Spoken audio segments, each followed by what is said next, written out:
We are back with men liking stuff. This is our second week of Warhammer 40K. I don't think it's surprising that so many guys wanted to talk about Warhammer 40K that we need to do two panels, but we've got two gents here with me today. We've got Lawrence, I call him LJ, and Mike, who are Warhammer 40K fans. And like the first chat, guys, we're gonna start with LJ, we're going to start with what you love, why you're doing this, why you love Warhammer 40K. Now, for the audience, LJ does have a auditory processing issue, so if he pauses sometimes, we're just going to give him a minute. Don't worry, nothing's wrong. He's just catching up. Buffering time. Buffering time. So, LJ, what do you love about Warhammer 40K? It's the expansive universe. So there's so much going on in the universe, and it is so vast that you can really talk and look at anything you want to, whether it be demons, Necrons, the Tyranids, uh, even the Imperium. And the Imperium is vast. So whether you want Astartes, Space Marines, or the Guard, which is really big. Yeah, and then you get the layers of the guard, Yeah. closer and closer and closer to the emperor, and they all have different names. And I think that's the daunting part of it. But it is, I mean, I said in the first chat that you can get five Warhammer 40K fans in a room and there's zero overlap on Yeah. area of interest. It's so huge. I mean, the tabletop minis are its own thing. We talked about how really, really deep lore is put in these like vaguely obscure codexes. So almost part of the fun is that nobody's a lore master because there's so much propaganda as Yeah. well. Yeah. There's a Um, lot of misinformation as well. So it's like, and retconning. So it's like, well, in this codex, in this particular piece of information, it says this, but it contradicts right over here. And it's like, well, you can choose either or both or none at all. You don't even have to talk about it. It's just so large. Yeah. And I think that it's kind of like Doctor Who in that retconning and misinformation and blind alleys and rewrites and are part of it. It attracts a certain type of fan. And unlike something like, I don't know, Star Trek or the ones that have really, really hard canon, that they work really hard to not do that. So, Mike, what do you love about Warhammer 40K? Why did you want to participate?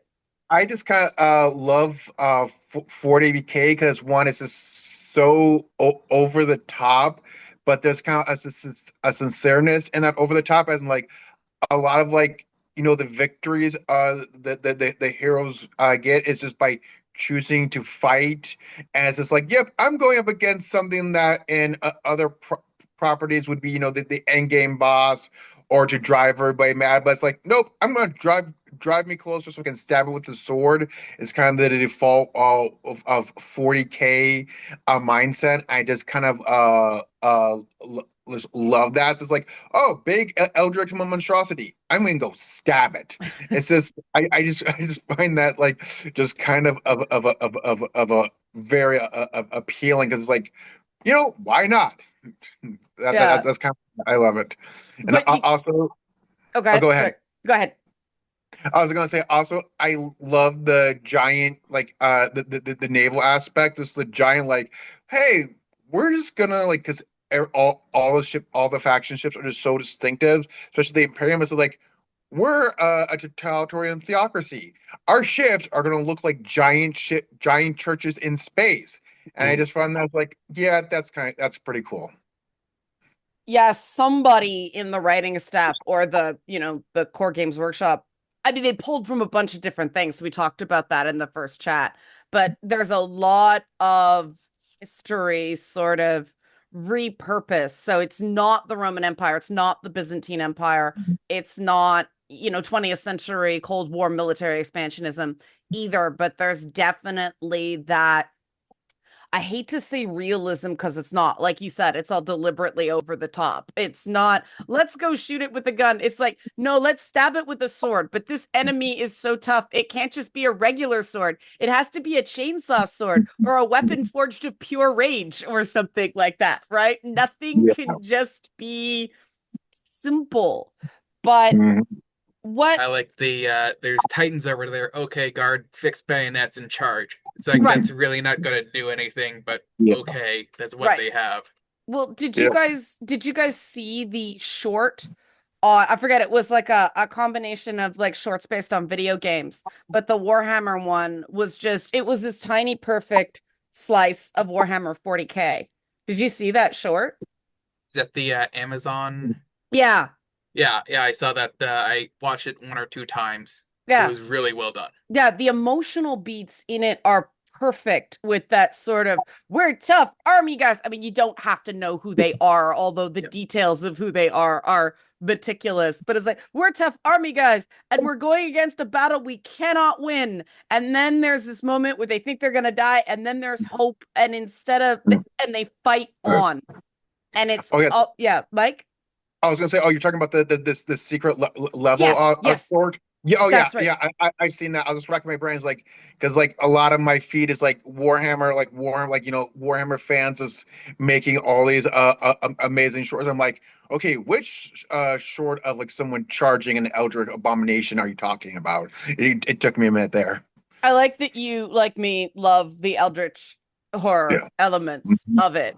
I mean, those are almost its own thing. I mean, yes, they borrowed from that, but that element, I soapbox a lot on the warp, on the Immaterium, where Fallout borrowed it with Mhm. with oh God, I'm blanking on it now.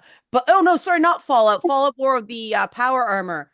Elder Yeah. Scrolls borrowed the whole warp concept with the demon princes, the Daedric Mhm. princes, but Dragon Age definitely just lifted the warp whole cloth for the Fade. Yeah. And how how do you guys feel about it? Mike, we'll go first with the I don't mind because to me it's respect, right? It's this was so cool. The Space Marine chainsaw blades were so cool. We're gonna put it in Gears of War. Like that's not stealing, that's an homage. And I think that to me, I like it. But what do you guys think about how many bits and pieces have been pulled out of 40K? I'm kind of all for it because it's you because like 9 times out of 10, it's not like oh like crash cash gabby, but it's just like I found this really cool thing in this property I like. I'm working on another project. I'm going to put it in like like the chainsaw guns from Gears of War or basically legally distinct in Interium in Dragon Age. It's just like I just love it because it's like you can tell it's like hey this is something that like the creators found cool and like I want to kind of share this cool thing I found and they just put it in whatever projects there are. So I'm like yes more. And so and also the mail maybe get more people into Warhammer because people are like hey where did that cool thing come from, and then eventually it leads to Warhammer 40K. Yeah. LJ, how do you feel about the borrowing from tons of other franchises? What I find interesting is they take the other properties, take the idea of what Warhammer has, but they switch it and go at it from a different angle and expand it that way instead of directly copying it over, which is Yeah. really nice because they take the idea and go, okay, in Warhammer it's this, but what if we did it this way in this context in this particular situation? Hmm. Yeah. And I mean, that is sort of in the spirit of 40K itself, right? Because none of the ideas are new. It was a combination of a bunch of things. To me, it's known for being grimdark, but what I love about 40K is the earnest execution. Hmm. that they just, like you said, Mike, they don't just go, oh, let's fight a thing with conventional weaponry. Let's just charge it. Let's just go all in. It's almost like they build this dense, vast, meticulous lore. And then it's just this emotional push. The parts that don't make any sense, you don't care. You Yeah. know, you don't care that the pauldrons on the Space Marine armor are so huge that they wouldn't Mhm. be able to do the YMCA dance, right? You don't Yeah. care. It is just cool. And we talked about, characters like Angron are just cool. Characters like Horus Mhm. are just cool. You can intellectualize it all you want, but they're just cool. So how did you guys get into 40K? We'll go with LJ first. I was introduced to it as a young child, and then I was reintroduced to it with my friend group at college. They're like, "Hey, look at this, see this," and I bought a whole bunch of armies and In did a whole bunch college. of things in college and built it up from there. And I had to sell it off because I put 3 or 4 grand in. I was I'm like, gonna say. I can't do it. It's just it activates the bad buttons in my head. It's like, no, no, I don't have a gambling issue. No, it's a 40K issue. They It's call I it can't go plastic into the crack store. for a Yeah, reason. Yeah. yeah. Yeah. And the fact that you did it in college, dude, you do nothing halfway. Yeah, yeah, no, no, yeah, yeah, yeah, That's like I quit coffee for a while in college. That was weird. yeah. Yeah. Yeah. Mike, how did you get into it? I was actually introduced to Warhammer 40K when I was in the United States Marine Corps. You'd be surprised how many nerds are in the U.S. Marine Corps. But it's because kind of like I would hear people talking about rhinos or like kind of like different things. It was just kind of circulating there. I was like I knew like different people would talk about it, and finally like before deployment, it's like I got like a 20-hour plane ride. I just picked up a couple of the Dawn of War books, and it's been like, and I've been falling down that rabbit hole ever since. So Yeah, one of the guys in the first panel talked about he was in the British military and he yeah, got into it then. It's amazing. There's a lot of military guys who are into 40K, but oh also yeah, My Little Pony. yeah, There are a lot of bronies in the military. And yeah.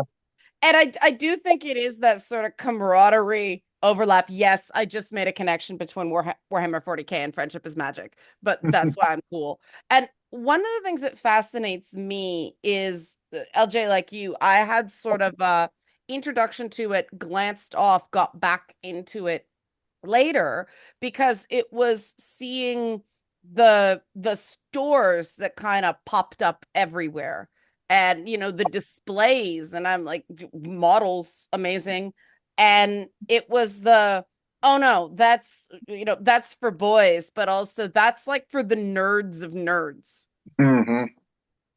That is and something to say about I the yeah community. yeah and I don't get that because first of all, there's lots of different Warhammer 40K fans. Yes, there is a side of the fandom because it's so big that is toxic. Every fandom has their sort of toxic part. But I actually find the Warhammer 40K guys I know they're guys. You can have a conversation. So where do you think this idea that it's like the nerd of nerds thing came from? My personal thing, because like because you probably touched on like on the like last on the last one, is it just borrowed from so much and kind of smushed it all together. It's just kind of like like nerdy thing, and then it's like extra nerdy, and and since it hasn't been like only really in the last like 5 maybe 10 years that's kind of gained popularity. It's like one of those things that you would only see at super nerdy places like wargaming shops or something like that, because there wasn't that large, like, Tolkien-esque fantasy publishing wing, to try and introduce it to more kind of, your run of the mill nerdy audience. So I think it's because it's like, because of Black Library, GW's own, Yeah. yeah, they had to create their own publishing company to put out their stories. This gives you an idea of like how kind of like, off the beaten path Warhammer was. So I just think that's kind of like where like the super nerd stereotype came from. Yeah. LJ, do you agree that it was sort of their corporate model that they just own everything outright and they distribute everything, right? Is that where it Yeah, came from? yeah, Okay. yeah. It's they went, no, we're not competing with anyone else. We're not cooperating with anyone else. This is our stuff, and we're going to guard it Yeah. religiously, I and we're going to be extremely litigious about it. Oh yeah. And I mean, that's changed a lot, especially on the video game side, because they've given game licenses to a lot of different companies. I mean, Mhm. Owlcat's got the Rogue Trader franchise, but I can't keep track of all the different Warhammer 40K titles are out there because I think the Space Marine franchise is like THQ or something, or it was. It's bounced Dawn of around. War is THQ Dawn of War is THQ. So they've sort of like and Sega. yeah, I think they've learned maybe from that. But I remember the first time walking into a games workshop. So and I didn't think anything of it. Like I went like I'm talking Battlestar Galactica original series resin models. That was Ooh. yes, that's whoa. You know, the Viper pilot helmets where you Oh. like glued them together and you had to hold it, like sand off the resin tags and all that stuff. So that was not strange to me, but I remember everybody thinking I was weird for wanting to go in. And then that it wasn't a record scratch, it's like time slowed. And everybody kind of looked at me like, what are you doing here? And it's so weird because the Sisters of Battle are right there. And they Hmm. had a display Yep. in the window of the Adeptus Sororitas. And I'm like, why is this barrier here? There's nothing inherently in the material that isn't for women. For me, what am I missing? Do either of you know, LJ? So I went to I went to public school in the 90s Yeah. and high school in the early 2000s, and in the early 2000s to mid 2000s when I got reintroduced to it, it was very much um gatekeeping by the uber nerds as like, oh, you don't belong here. And it's they had this is my thing. It is only my thing, and Oh, if you okay. talk Yeah. about the thing in a way that I don't like, I'm going to scream and shout and just be abysmal Oh, towards so you. they were that kind of fan. Yeah. Yeah. It's just Oh, like, okay. it's calm down, man. I'm not taking your, I'm not asking for your firstborn. It's like, just relax. This is a hobby. It's Mhm. something that you enjoy, not fixate on. Okay, And Mike, the if you fixation is where, the Yeah. fixation. Okay, Mike, have you had similar experiences? Yeah, kind of like maybe not to the extreme, but it's like I've definitely noticed that attitude, especially like when they started announcing, new product models, or kind of like it going a little bit more mainstream with their animation push, and like what Amazon and maybe Henry Cavill are going to be doing down the road.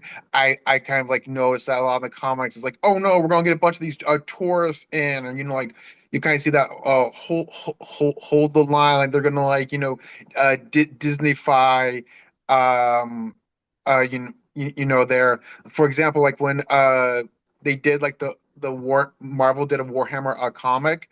I remember a bunch of people or even the children's Oh yeah. book. Yes, Warhammer has a children's book. A lot of people started screaming before it even came out. It's like, oh, they're going to tone everything down to make it more palatable for the quote unquote normies. Even though that children's book, they just kill off a main character, and it's very much in line with what the rest of the grimdark thing. So yeah, I've definitely seen that attitude. Like we need to uh almost gatekeep a girl boss, like these people who won't appreciate the hobby the way we do out. See, it's always good to hear that perspective because the second time, like the way I got into it, and I've been very careful not to sort of self-identify because I do not know, like, I can't name a lot of things. I get the names mixed up and everything like that. But every time I went to E3, they had this cool heretic space marine there, right? Mhm. And those are just cool. And I'm like, heretic, yeah. I mean, I love the whole chaos and heresy angle and all of that. And so I got to interview Joe Mad, the comic book artist for I think it was the first Space Marine game.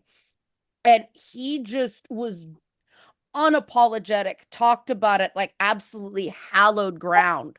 And he said he pushed to be a part of it. And he kind of gave me the the permission structure to go, no, I like this stuff. Like Mhm. he was just and that's the experience I had of professionals going, no, the art is quality, the character designs are quality, the lore, the world building with all the um the inconsistencies and retcons and propaganda and misinformation that they don't attempt to correct like the Star Wars extended universe did. He was just like, no, this is good shit. And that's the part of the fandom I was aware of. So, Mike, thank you for that. Now, you mentioned the Amazon stuff. And this was one of the first sort of big explosions that the mainstream was aware of because, a lot of fandoms have this. Star Wars has, the fandom menace. Oh God, I mentioned them. Assassin's Creed has that whole Yasuke wasn't a samurai thing, but that concept of it was a female Adeptus Custodes, wasn't it? Yeah. Yeah. Mike, do you wanna lay out what happened there, or do you want me to do it? I can lay it out. Okay, Okay. so we'll just kind of a bit context. Henry Cavill, the guy kind of put behind this. His favorite faction is the Custodes. Uh, and for the longer, like last 40 years, the Custodes have been an all male, artisanal, crafted, super soldier As far faction. as we know, yeah. Yeah, yeah, as far Yeah. as we know. But then GW about a couple years ago put out a tweet, like a little statement that says, "Oh no, hey, the custodians have always been male and female and female or man and women." You know, I know I'm using gender pronouns, but 40Ks all over the place. Male, female, man, woman, not cyborg. It's like take your pick. And that kind of like blew up in the community because it felt like a massive retcon that GW, like Games Workshop, was doing. And so a lot of fans kind of felt like a little bit of a slap in the face. It's like, dude, you just like pulled the rug out from under, from like of 40 years of like lore out from under us, and you did it in a tweet. And so that kind of like set a lot of people off. And I'm personally of the opinion that if they had just did a book where the Imperium, not GW, just like basically like, oh, we're gonna retcon our own history. I think a lot more fans would have been accepting because it's like, oh, the Imperium twisting the truth to suit their needs. That's like another Tuesday. So Right. that was kind of the most latest controversy of So GW. so you think it was the way it was done? Because I saw it, it's like this is a very secret sect. They are the absolute closest to the emperor. It's more about who can do the job best. So if a couple of women were selected as kids, like if a couple of girls just had the stuff, they're like, I can see them taking these and just not saying anything. Like Oh, that's where I went, like, this is possible, LJ. in the lore, there's only 10,000 Right, custodies. Like there's right, only right. a very, very small amount, Yeah, and they take a lot of finances to put one together. that's right. Yeah, It's like they are the best of the best of the best of the best. Like yeah, on on the same level as Primarchs, even. right. Right. So Except they it's don't not, have any special sauce inherently in yeah. them. It's all training. Yeah. They do have special Oh, sauce, they but it do? is, Okay, yeah. yeah. Like Yeah. they are a different sort of genetic manipulation Well, okay. Okay. See, I'd never to, keep it straight because I know that the Space Marines, it's not possible. Well, okay. It is highly unlikely for a female Space Marine to exist because they mess with the Y chromosome. yeah. Yeah. It's they Yeah. have several genetic things and organ implantations, Yeah. and because of rules, it's men, Right. And Mhm. which so I don't agree with, but hey, but that's their see, property, they can deal with it. Mike brought it up that I don't mind that because Yeah. we talked in the first one about how there aren't really a ton of heroes in Warhammer 40K. There's good deeds and there's not great deeds, but it's all very existential. So It's choose your best war criminal. that's Like right. Yeah. there are no Right. good guys. It's which war Yeah. criminal do you agree with the most, or do you like playing the most? Yeah, Hmm. and Because that's every that's race what made the or Rogue Trader faction game. Yeah. is like, okay, Yeah. on any sane world or any sane universe, Yeah. war criminals, they would be the evil. Yeah. They would be the big boss. That's what's so great about the Rogue Trader game is that it's dogma versus heresy, right? I never remember the third way, the name of it. Iconoclast. Iconoclast. Thank you. Yes. So, but it's not, and that to me is like, we're not, this is a dystopia. Yeah. So Mhm. if the emperor wants to create a completely sexist society where they've got to be all male fighting forces and all female fighting forces, because it's not like there aren't any female warriors. The Sisters of Yeah. Battle are right there, Yeah. you know? They're only females. Right, They right, can't be men, and that's written into the rule set. right, right. But as far as the Astartes go, it's they are the biggest, meanest people out Oh yeah, there, yeah. but their sex drive, like everything else, is Is gone. They're yeah. they're neutered, The basically. I wasn't planning to get into this, but there's a tragedy to how badly they mess with people. I mean, I brought up Angron a lot in the first chat, but he's like the dude for they made him not be able to feel anything but anger. That's horrible. The Yeah, Space Marines have so much of their humanity stripped. The Psychers, like, it's awful. And yeah. so every Okay. time there's a The story with those, servitors, yeah, just yeah, like, oh okay, my yeah, we're God. gonna lobotomize you, and there you Yeah. go. Yeah. Have fun. And yet there's almost like, and that's why I love the dogma versus chaos, because chaos always fights back, right? You have like these little moments, these little green shoots of humanity, and there are really, really deep friendships between Space Marines. Mike, do you have Yeah. anything to you've been trying to jump in? Oh no, I just been kind of agreeing, but yeah, I agree. It's just like, oh, pick your favorite war criminal.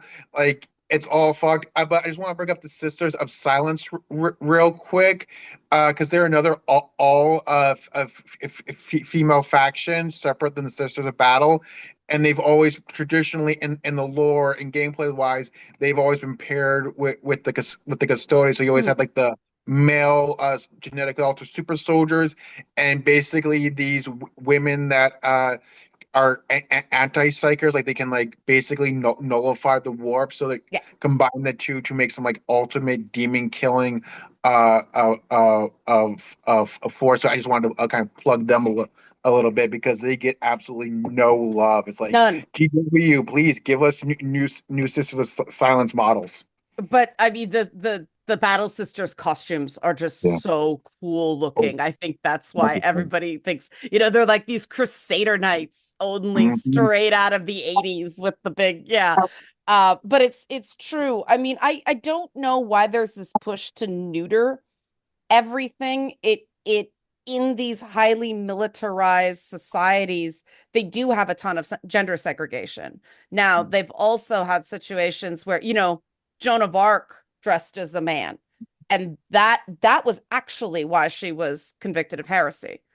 Mhm. That was one of her crimes. So, and I mean, we have in the original Lord of the Rings, Mary thought um Eowyn was a dude the entire ride from Rowan. They do slip in. Women did hide among ranks of men. Now with some of the conditioning, it's harder, but not impossible. Why do you think? And I mean, this is you mentioned the tourists, Mike. This is something that comes up in fandom a lot. The idea that people come in from the outside, they don't really have an understanding of what's going on, how the system works. They start demanding changes instead of going, hey, if you like it, great. If you don't, there's lots of other stuff. Go play Life is Strange and be happy. Mhm. I'm sorry to Life is Strange fans. That's just one of those games that I can't get through the pink sticker Mhm. notebooks. High school, no, I get a rash. I can deal with psychic torture till the cows come home, but high Yeah. school, no. And I Yeah. think it's all kind of pick your poison, but with it expanding, Mike, how do you think we handle the understandable urge to go, we've liked this since what was it, 87? It started? Yeah. Yeah. Yeah. Yeah. Or a little more. Yeah. Yeah. At least So the we've 80s. liked this since the 80s when it wasn't cool. I still think D&D nerds were lower on the totem pole than 40K in that time, but that's because I was in a second edition AD&D nerd. But Mhm. how do we balance the understandable desire to we like this, we want our thing to be presented, not literally neutered for a passing fad in terms of norms versus it's it's got to be palatable for a wider audience. Uh, I, I kind of think maybe as like a fandom is like we have to be more like make it clear like, hey, this is a two-way street. Like, yeah, we get this. This is grim dark. There is some really nasty stuff in here that like even us fans are like, whoa, dude, chill. So we have to be open, like, hey, this is a two-way street. It's just like uh because we have to be open to change a little bit ourselves, but I think it's fair to demand it's just like, hey, you're gonna come play in the mud with us, expect to get a little bit dirty from the new people coming in, and just also it was like, yeah, it's just kind of that two-way street thing, and just realize like, hey, like, and I was kind of taking the view like, hey, this is adding on. They're not taking away like the Horus Heresy books or the War and the Beast or our favorite faction. It's like GW's doing the thing where they always, uh, add on, because the nice thing about Warhammer is like everything is canon, but not everything is true. So our kind of like favorite little corner is always going to be canon. So I think we just kind of kind of take that mentality like, a look at this as it being add on, not subtracting, and be open to like kind of like two-way street of like, hey, like, okay, but that said, some things are going to have to change for the new people coming in, but at the same time, the man is like, yeah, we'll change this for you, but not everything else. That's kind of like, I think maybe the healthiest way to kind of uh, uh, go forward, and like, with Warhammer hitting the mainstream somewhat. Yeah. LJ, do you have anything to add there? I think that it's when, and we're seeing this right now, it's when the mainstream hits, it will change. But it also depends on how much GW allows it to change And again, what Mike was saying, it's adding instead of subtracting. Mhm. And it's also it is a property, so we have to respect that property, but we also have to welcome in new people. Because if we don't welcome in new people, you're going to get this massive backlash of, well, Yeah. that's not how it goes. Yeah. And no, you. Like, Yeah. I mean, not everybody is going to be willing to stay in the store when everybody's sort of staring at you like yeah, I did. Yeah. yeah. Yeah. Um, Mhm. see, for me, it the big problem, I would like them to keep as much as possible existing things and then do what I said of there's always exceptions. Mhm. Right. So if it's just this one, the problem is they'll scream, Mary Sue, if there's this one exceptional, but you Next know, to how many Mary Sues that are already out there? I mean, Yeah. come on. If you have a named Space Marine, like not a chapter, not a division, not a regiment, but like a named one, it's like they're gonna win. It's like Yeah. they're obviously going to win. They could be up against a Demon Prince, and they're going to win because of MacGuffin. Just yeah. that's how Plot it goes. armor stronger than power armor. Yeah. Yeah. Yeah. Yeah, yeah, yeah. But and it's funny that people don't see that when they scream about the whole Mary Sue thing. I mean, I don't know. I'm not gonna make people tear out their hair by saying Horace is a Mary Sue. Just not, you know. But I mean that again was it went on and on and on and on, but it was that slow creep towards this feeling kind of destiny because it's a prequel and you sort of know Mhm. how it landed. But for me, my concern is because so much has been borrowed from other things. How do they make it either up the cool factor without being so far away? Because make it cool means make it look Japanese now. And I don't think that's going to work with 40K. It's so in that heavy metal art style, the 2000 AD art style of the 80s. But But how do you introduce the Space Marine chainsaw swords without somebody going, you're just stealing from Gears of War? it's Uh, but Go ahead, El. no. Yeah. Sorry, yeah. No, it we Yeah. had it first. It's Yes. like Yeah. it clearly we had it first, and it's do you really want to make a topic out of this? Their chain swords, they're cool. Their chain axes, they're cool. I Mhm. mean, realism out the window. It's cool. Yeah, and Cliff Blazinski will straight up say instantly, yes, we took that from Warhammer 40K because we liked it. You Yeah. know, there is so much that vibe in that Mhm. game with the age of the society. This came up in the first chat as well. The fact that there's, you know, tens of thousands of years of history that is just sort of there and they've sort of lost an awareness of it. And then this existential threat emerges, shit hits the fan, and we got to do what we're going to do. Well, Mhm. the other thing is that the tower introduced to bring in Japanese. Yes, that came up. Yeah.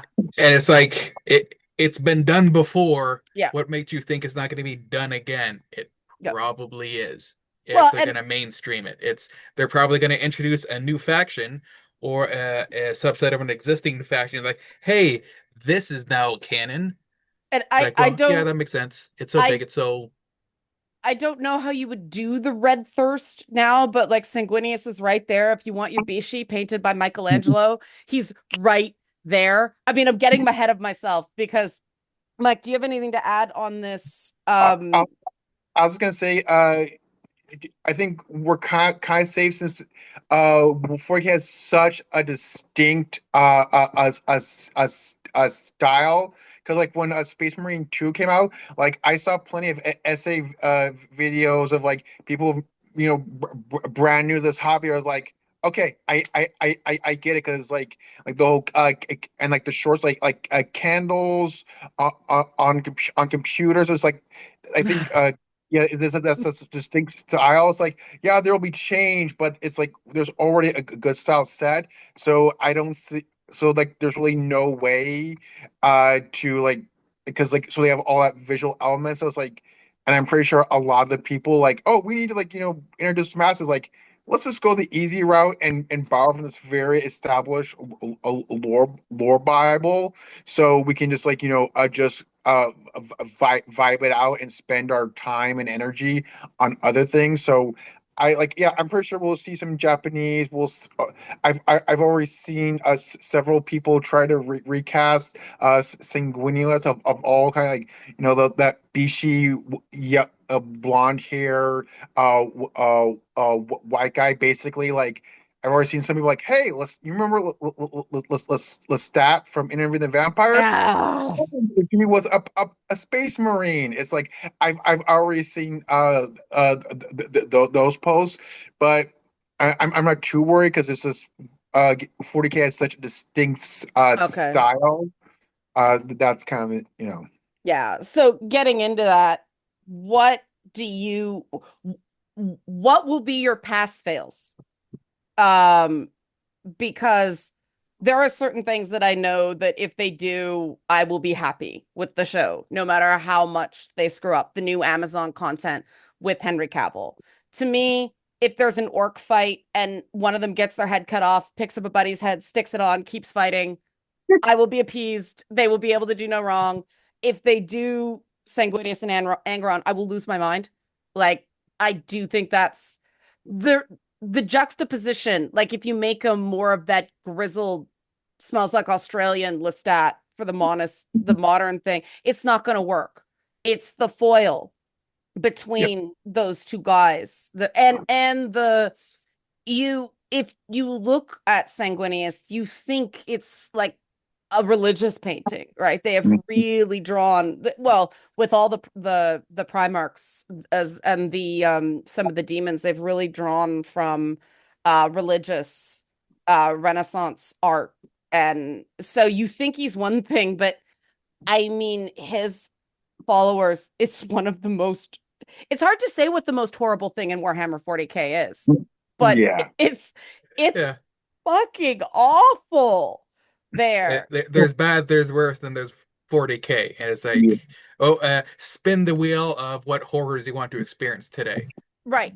And but I mean, I guess there is a bit of vampirism, which is where they get it from, but it's The whole thing with Sanguinius in his chapter is they're basically space vampires. yeah. They're basically space vampires. But That's what they are. there's Just nothing like there's nothing pretty about it though. Like it's no, awful. It's just horrible. So the Tyranids are horrible, and let's face it, the Rachni and Mass Effect came from the Tyranids. Like Mhm. they didn't even file the serial numbers off that one. uh, s- um, Yeah. Yeah. the Space Marines, like the game Space Oh Marines, yeah. StarCraft. Oh yeah. That was taken directly from Yeah. Warhammer. Yeah. Yeah. And Blizzard was like, well, we're going to do our own thing. And GW was not happy about it. It was like, okay, if you do, you're going to have to change everything. Yeah. And the final thing that will make me happy is if they do like you said, Mike, the distinct visual style with because let's face it, they made all those factions with all the heretic factions and everything like that so that people could paint models and they were immediately Mhm. distinct. So if they do that, just even if people don't know, corn and whatnot, Mhm. the orange guys, the red guys, the blue Yeah. guys, if they get that almost as if they look like painted models on Mhm. screen, they if they do those things, well, the two things, the orcs and that look, I will probably forgive a lot of other changes. So, do either of you guys have something where if they do this, I'm happy they can screw up everything else? I mean, Henry Cavill's gonna fight for it because he fought for The Mhm. Witcher, but what are your essentials for the new show? Who wants to go first? Does anybody feel strongly to jump in? Mike, you can go first. Okay. Okay. My essentials is like that they don't lose the grim dark. Yeah, uh, like if they do like with Henry Cavill, like a good man in a horrible system, like I'm like okay, sure, like because like you can like really play off like the grim dark and kind of get the so like yeah, this is a dystopia. Like if they kind of keep like yeah, this is a dystopia, this is some grim dark, and even if like the character Henry Cavill's gonna be playing is a quote unquote good man. I want like very big air quotes as like in someone who will like, oh, heretics, kill them all type good, because if you know, because heretics we can know can summon a lot worse things like demons that will Yeah. make their like that's kind of my big pass. My big fail is uh if they try to like try to like do what some players like, no, the Imperium's the good guy, try to like, yeah, like, oh, this is all necessary, but it's like, no, the Imperium's not the good guy. As long as they don't try to like, whitewash the Imperium, like too much besides the obvious propaganda stuff that the Imperium puts out about itself. It's like if they do that, I'm like, no. 40K is a story about where everybody's the bad guy. That's what I want. Stop trying to make a faction the good guys, like actual good guys. No, everybody needs to be some degree of a villain for the 40K show. That's a really, really good point. They can't lose the tone. I was about to joke, like, what do you mean? Slanesh is completely the good guy, but that's an Yeah. obvious joke. LJ, how Yeah. about you? What's your pass fail? My my pass would be if they kept at least some of the atmosphere involved and some of the lore involved. I mean, I understand that they need to change the lore for mainstream. Like they just do. There's certain things that you can't say, okay, we're doing this because the backlash will be just Yeah. insane. They might be going for, I mean, they could have sort of way, way out some remote thing where things don't function quite the way it does closer to the center of the Imperium. Like they could do that without breaking it. Yeah. Yeah. That's an interesting point. You do think some stuff has like what do you think they just can't Uh, do? Because I mean they I, nerfed Dune in the new movies. I was really surprised there. they're if they do base it around the Imperium, it's they will have to soften certain hard edges like the Mechanicus or servitors or how there's indentured slaves and all that other stuff just to show Oh that yeah, you're not allowed to do. Well, they can be white people. That's okay. Yeah. Mike, do you think they'll have to nerf the slavery? Because it's mind control. It's Yeah, not just, yeah. yeah, well, or at least make it not as explicit, because they could have like kind of whitewash, like, oh, those people are servants, not slaves. But I think the one thing that's getting jettisoned is the little cherubs, like those little like oh, yeah. babies with wings that you see flying around. Yeah, I cannot see that making onto an Amazon show.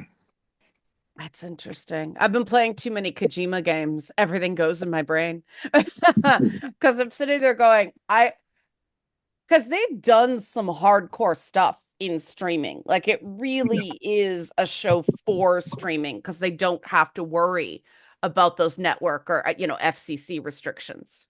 And they Hmm. might have to soften the Space Marines and how they're made because it is very much it's like 50% of you die as See, little kids. that was one of Hmm. the things about the Netflix Witcher series, though. They just showed like Yennefer's conversion, and that's not in the books. Like, and it was gross and gory and disturbing and ick. So if they go there, I'm like, no, bring it on. Show how horrible the Space Marine, like it's all horrible, right? Yeah. It's And the all horrible. indoctrination is Hmm. absolutely insane. But We're we live in the age of Squid Game. That's the bar now. yeah. Yeah, Yeah. Yeah. I agree. I think it just depends on kind of the budget, because it's like, Right. yeah, because it's like one thing, because like a lot of that stuff is adults. So like, yeah, you could see like adults being enslaved, like maybe like turned into cyborgs or something like that. But a lot of kind of the things that happen to children in 40K, especially if they Amazon puts a big budget behind it, I don't see that making into an Amazon show because that's still one like those hot like push button for you know shitstorm thing whenever like children are depicted. So I'm thinking they're gonna make so like yeah I could see like people being eviscerated, heads blown off, like all the usual gory stuff. But I don't think we'll be seeing a lot of children in a 40K show, or at least not to start off with. Maybe like if the first one's like success and like we get like two or three spinoffs, yeah, like yeah, you're gonna you'll probably see children then, but I'm really not expecting to see any children or references to children in the first big flagship show. Oh, so you think they'll keep the lore, they'll just stay away from it, like they won't show it. Yeah. Okay, I can see your point there. All right, guys. So thank you so much for coming on Men Liking Stuff and showing your love of Warhammer 40K and your knowledge. Last question. We'll go Mike, then LJ. How do you suggest people, if they're like, this is so big, I don't know where to start? Where do you suggest people start with Warhammer? Me for a quick visual, like the secret level project. If you just want like a quick like short introduction.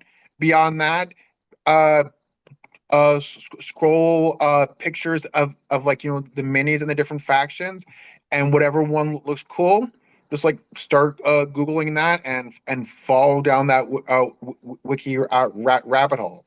Just of kind of like what looks cool, look it up. That's my best advice for getting into 40K. All right, LJ. As far as the lore goes, Well, just how do read. you get into it at all?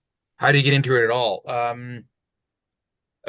Like Mike said, look it up on Google and just like, hey, there's so much here that you can just go and have a good time looking up different factions and races and whatnot. And if you want to dive deeper into it, there are some really good authors of I Black mean, Library that are yeah, fantastic. Dan Amnett's a really good writer. Yep. Yeah. Yeah. The Rogue Trader game, I find is Yes. actually a great intro because it just handholds you through the Yep. whole thing. Much like the old Baldur's Gate games were a great introduction to Forgotten Realms, and Planescape Torment was a great introduction to Planescape. That Owlcat game did a really good job of kind of slowly peeling back the onion. But yeah, if you just like Google the Primarchs and look at those portraits, they're so freaking Mhm. cool. So cool. All right, gents, thanks so much. Thanks for coming on. Thanks for your time. Thanks for your knowledge. Thank Yeah, you. you're welcome.